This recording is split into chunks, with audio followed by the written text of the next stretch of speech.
አሰላሙ አለይኩም ወራህመቱላሂ ወበረካቱ። ወደኔ የተከበራችሁ የዜና ቤተሰቦች እንደምናችሁ ሰላማችሁ? አልሐምዱሊላህ ከኔ ሁሉ ሰላም፣ እንዲሁም ክርስቲያን ወገኖች ሰላም ብያለሁ። ዛሬ ያመጣሁት ቪዲዮ ያው የሴቶች ምስኪንነትና ሴቶች ስንወድ በቃ እንዴት ልበላችሁ ከልባችን በስክሪፕቱ ነው የምንፈርመው ይባላል። ወንዶች ግን ያው በእንትን ነው የሚፈርሙት በእርሳስ ይባላል። እስቲ የዚህ ሰላም አለይኩም ወራህመቱላሂ ወበረካቱ። የጀማ እንዴት ናችሁ? ደህና ናችሁ? እኔ ደህና ነኝ አልሐምዱሊላህ። በነገራችን ላይ በጣም ደስ ብሎኛል። ሁለተኛ ነገር ደግሞ ያው ሊከብድ ይችላል ማለት በተለይ ለምትሰሙትና ለምትወዱኝ ሰዎች ማለት ነው። በተለይ ለቅርብ ዘመዶቼ፣ ለቅርብ ወዳጆቼ ማለት ነው። እና አዲስ ነገር አለ። ልጁ ተገኝቷል። እስካሁን ከሴት ጋር ነበረ ያለው አሉ ኢጃዛ ቤት ያው ከዛው ከእንትን ጋር ነበር። እሷም እያዩኝ ነበር አሉ ሚዲያ ላይ ሳለክስ። በነገራችን ላይ አሁንም ያውኛል። ሲቀጥል ደግሞ ያንተን ፈልጌ ወይም ማስገድጄ ምናምን አልነበረም። ስፈልጌ የነበረው በህይወት እንድትኖር እና ያው ብዙ ሰዎች ሲሰርቡ ምናምን ማለት ያው ብዙ ጊዜ ብዙ ተሰቃይተህ ምናምን ስለማቅ ያን ህይወትህን ስለማቅ በሰላም እንድትኖር ነው እንጂ የምፈልገው እኔ አስገድጄ ወይም እኔን አግብተኸኝ ወይም ከኔ ጋር አብረህ እንድትኖር አልነበረም። ሲቀጥል ደግሞ እኔ ችግር የለብኝም ኢንሻአላህ ይምባየን ዋጋ ዳጣውም ወደፊት ግናም በጣም ደስ ብሎኛል። ወላሂ ከምላችሁ በላይ ደስ ብሎኛል።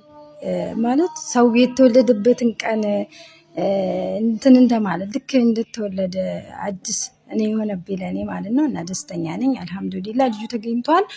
ለፖስተቱት ሰዎች ማለት ነው ሸርና ኮፕሊንግ አድርጉልኝ እንዲያጠፉልኝ ማለት ነው። እነ እንድሪስ ማሩ እና ትናንትና ማስፖስተነዋል ፌስቡክ ላይ ምናምን ተለቆ ነበረ። እሱን ሁሉ እንዲጠፋ አስደርጉልኝ። ሸርና ኮፒሊንግ እያረጋችሁ እህቶችም ወንድሞችም በጣም ነው የምወዳችሁ። በጣም ነው ደስ ያለኝ። ደስ ይበላችሁ። ልጁ ተገኝቷል። ከሴት ጋር ኢጃዛ ቤት እየተሽለጠለጠ ነው እና የእምባዬን ዋጋ እሱ ከፈጣሪ ነው የማገኘው። አላህ ይፈርደኛል፣ ግን እናየዋለን ወደፊት እላችኋለሁ። አልሐምዱሊላህ ለሁላችሁም እንዲደርስ ያው ሸር ኮፒሊንግ እና እንትን አድርጉት ማለት ነው። እና ድምጿን እንደሰማችኋት ነበረ ያለችውን ሰምታችኋል። እንግዲህ እቺ ልጅ ያው ባሌ ነው ብላ ወዳ ፈቅዳ ከሱ ጋር እየኖረች ነበረ። ከዛ ከኢትዮጵያ በባህር መጥቶ ብዙ ብር ከፍላ ከባህር አንስታው አግብታው እየኖረች ነበረ። ያው እሷም ስራ ሄዳ እየሰራች ነበረ እንደሰማሁት ማለት ነው። ከዛ እየሰራች እሱ ለካ ድምፁን አጥፍቶ ምናምን ነገር ጠፋ። ሲጠፋ ያው መቼም ሴቶች እንደ እናት ነን ሀቂቀተን። እኔ እንጃ ያው የሁሉም ልብ አላቅም ብቻ እንጂ እንኳን የቅርብ ሰው ባለቤት ጠፍቶ አይደለም ምናቀው ሰው እንኳን ጠፋ ሲባል እንዴት ነው እንትን ምንልና ጠፍቶባት ጭጭ ሲል እሷም ጨንቋት ስታፈላልግ ነበር በየሚዲያው እያለቀሰች ምናምን። እንደውም እኔ ቪዲዮ ራሱ ደርሶኝ ነበር። በጣም አሳዘናኝ ነበር ሀቂቀተን ማለት ነው። ሴት ልጅ ስትወድ በነገራችን ላይ በቃ አንዴ ከወደደች አይኗ ወደ ውጭ መቼስ ያኔ ሳታገባ በፊት የለመደችው ነገር እንትን ያለች ሴት ምናልባት ሊሆን ይችላል እንጂ ሴት ልጅ በተለይ እኔ እንጃ በሴቶች ብዙም እንደዚህ አይነት ነገር ሴት ልጅ ቤቴ ካለች ቤቷን ነው። ግን ወንዶች አላህ ያላዘንላቸው ወንዶች ያው ሴትን እየተከታተሉ እንደዚህ እንትን እያሉ ይኖራሉ። አሁን እሱ ምን አለ ሁለተኛ እንኳን አግብቶ እሷን ልቧን ሰብሮ ባይሄድ እንደዚህ ባይጫወትባት ምን አለ። እሷን ብላለች የእምባዬን ዋጋ ፈጣሪ አላህ ሱብሃነሁ ወተዓላ አያሳጣኝም ብላለች። አይደለም እንደዚህ በግፍ ገፍቷት ሄዶ አይደለም በአሁን ሰዓት እንደው ዱንያ ላይ ነው የሚያሳየው።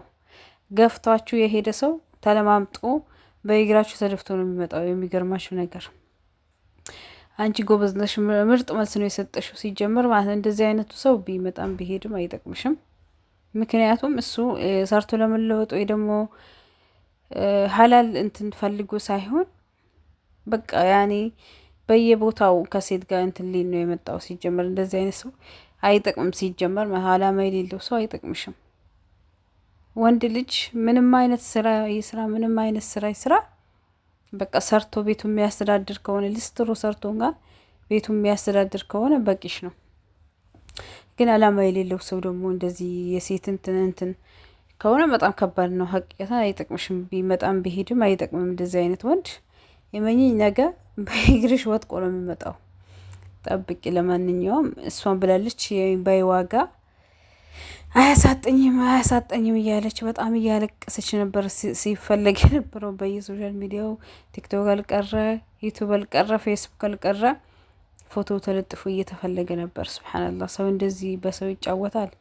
በሰው የተጫወትከው አንተም እህት አለ መቼ እስከ እናት ነው የተፈጠርከው፣ እናት አለክ። እስቲ ቤተሰቦች ቢሆኑ ብለህ አስብ። ሴት ልጅም ስትወድህም እንትን ስትልህም ትሳሳለች በጣም ማለት ነው። እንደዚህ ነው ያኔ የምትሳሳል። ያኔ አይኗ እንትን እስከሚል ድረስ ነበር የምታለቅስ የነበረች ልጅ። እንግዲህ ያው መቼም የሴት እንባ ያለበት ወንድ አይቀነውም በእርግጠኝነት። ምንም አድርግ፣ ስራም ስራ አግባም አይሳካልህም። ቢሳካል እንኳን በቃ ሰላማዊ ኑሮ አትኖርም። ለምን ያችን ገፍተ ስለየትክ ማለት ነው። ሁሌ ይወቅሳል፣ ህሊና እኮ ይወቅሳል በጣም። በተለይ ገፍታችሁ አትሂዱ ወላሂ፣ በተለይ በትዳር ማለት ነው። እናንተ መጀመሪያ ገፍታችሁ አትሂዱ ማለት ነው እንጂ ማለት ነው ወላሂ ያ ሰው ገፍቶ የሄደው ሰው ቆጨዋን ነገ ወይኔ ብሎ ተመልሶ ነው የሚመጣው ማለት ነው እየተመላለሰ። ስለዚህ አይተነዋል፣ ሰምተነዋል ይህን ነገርና ብቻ ሰውን አትበድሉ። በየትኛውም ሁኔታ ሆናችሁ ሰውን አትበድሉ። የተጫወቱባችሁ ሰዎች ዝም ብላችሁ ለአላህ ስጧቸው። ወላሂ ወደ አላህ አልቅሱ፣ ዱዓ አድርጉ ሰግዳችሁ ማለት ነው። አላህ ምላሽ ይሰጣችኋል። አላህ ደግሞ አያሳፍርም። በተበዳይና በእኔ መካከል እኮ ግርዶሽ የለም ብሏል። እንኳን ካዲ ቢሆን በእኔ እንኳን የካደ ሰው ቢሆን እኔ የተበዳይን ዱዓ መቀበል ነኝ ብሏል ማለት ነው። ስለዚህ የበደላችሁን ሰው ለመበቀል ከፈለጋችሁ ዝም ብላችሁ ስራ ስሩ። አላህ ቅዋውን ይስጣችሁ። ያው በአሁኑ ሰዓት ልብሽ እንዴት እንደተሰበረ አንቺ ነሽ የምታውቂው። የደረሰበት ነው የሚያውቀው እንጂ አሁን እንደዚህ እንትን ብንል ማንም አይረዳም። እና አብሽሪ፣ አላህ ይጠግንሽ። አላህ ሴት ልጅ የምትወደውን ሰው ስታጣ ትሰባበራለች። ፊቷ ራሱ እንደዚህ አልነበረች። መቂቀታን በጣም እንትን ነበረች ያኔ። ግን አሁን ምን ትመስላለች? ሱብሃንአላህ። ሞቶ ያልተቀበረ እንደዚህ በቁ መቃጠላትና ብሯን ሰው ቤት የለፋችበትን አፍስሳ አምጥታ እንደዚህ አቃጠላት። እሷ እንኳን ሀላል ፍለጋ እንጂ ሀራም ፍለጋ አልነበረም። ግን አላህን አትፈሩም? አንዳንድ ወንዶች ላኢላሀ ኢለላህ በሴት ላይ መጫወት የምትፈልጉ ወንዶች አላችሁ። ፈጣራችሁንም አትፈሩም? በቃ ትንሽ ነገ ሞትም አለብኝ የምትሉም እናታችሁንም እህታችሁንም አታዩም? እቺ ልጅ አስለቅሰ ሄዳ አንተ ይቀናኛል ብለክ አታስብ መቼም። አዎ ገፍቶ የሄደ ሰው ያቺ ገፍታት ትጫወትብሃለች ማለት ነው። እንደዚህ ነው። ለምን አላህ ያው ያንተንም ጄዛ ይከፍላል። ጄዛ እኮ ነው። አሁን የሰራችሁትን ነገር ዱንያ ላይ ነው የምታጭዱት በአሁን ሰዓት። በተለይ አኪራም አልተጠበቀም በአሁን ሰዓት ማለት ነው። ስለዚህ አንቺ ዱዓ አድርጌ የዋለች እኮ እሷም ላላህ ይስጠዋለሁ ፈጣሪ አላህዬ የኔን እንባ እንዲሁ ከንቱ ፈሶ አይቀርም ብላለች። ይመልስልኛል። አንዳንድ ወንዶች ሴት ልጅ ስትወዳቸው የሆነ ፋራ ምናምን ትመስላቸዋለች። ላይ ሴት ልጅ ስትወድ ሲጀመር ያው ሴት ልጅ ወደደች ማለት እዚህ ዓለም ዱንያ ላይ ሁለተኛ እናትን አታክልም። መቼስ እናትን ማንም አያክልም። ሀቀቁን እንነጋገር ከተባለ ግን ብትወድህም እናትህን የእናትህን ቦታ አተካም። ግን ሴት ልጅ ወደደች ማለት ለአንተ በቃ ታዛ ነው የምትኖረው እዚህ ዓለም። በቃ ታዛ ያልከውን ነገር እሺ ብላ መርሃባ ብላ። ግን ያው ብልጥ ካልሆንክ እና ሴትን ልጅ አያያዝ ካልቻልክ ጥሩ የነበረችው ሴት ልጅ ራሱ ትቀያየራለች በጣም ማለት ነው። ምንም ማድረግ አችልም። እና አላህን ፍሩ ወላሂ ወንዶች ማለት ነው። ያኔ በጣም ነው ሴቶች አሁን በተለይ የኛ ሀገር ሴቶች በጣም ነው የሚበደሉት በሴት ጉዳይ። ረሱል ሰለላሁ ዐለይሂ ወሰለም አደራ የተባለው ግን የባል ሀቅ ብቻ እኮ አይደለም። ለኛም ሀቅ አለን ለሴቶችም ማለት ነው። እና ሴት ልጅ ከወደደች አትናቃት። ያኔ በቃ ምን ታመጣለች? ምንም እኮ አታመጣም፣ ቤት ነው ያለችው ምናምን ብለህ አትናቃት። ትላንትና ጣብር ግፍ ብለህ እኮ ነው ያገባት የነበረው፣ ግን ዛሬ ያኔ ትቀየራለህ ምናምን ነገር። ዱንያ ሲመጣል ደግሞ ሌላ ምስ እንትን ለማለት ለማስፈራራት ሁለተኛ ያገባለሁ ምናምን። ይሄ እኮ የተፈቀደ ነው። ከቻል ከአራትም ማግባት ይቻላል። ግን ሴት ልጅ በዚህ መልኩ ጎታችሁ ልቧን ሰብራችሁ የሄዳችሁ እዚህ ዱንያ ነው፣ ችግር የለውም። ግን አኬራው ያ አላህ የአኬራውን ጉዳይ አላህ ይሆነን። ዋናው ነገር የዱንያው ዱንያ ነው፣ ችግር የለውም። እና አስቡበት። ሴቶችም አላህን እንፍራ፣ ወንዶችም አላህን እንፍራ። አብረን ስንኖር ያኔ አንበዳደል ማለት ነው። ግን ከመበደል ገፍቶ ከመውጣት ምን ከማለት ተበድሎ በሰው ተገፍቶ ያው መቼም ቅቤ እንትን ምለው ነው አይደለም የሚወጣው። ለዛ ተገፍቶ የሄደ ነገር ጥሩ ነው። ለምን አይሳካለትም?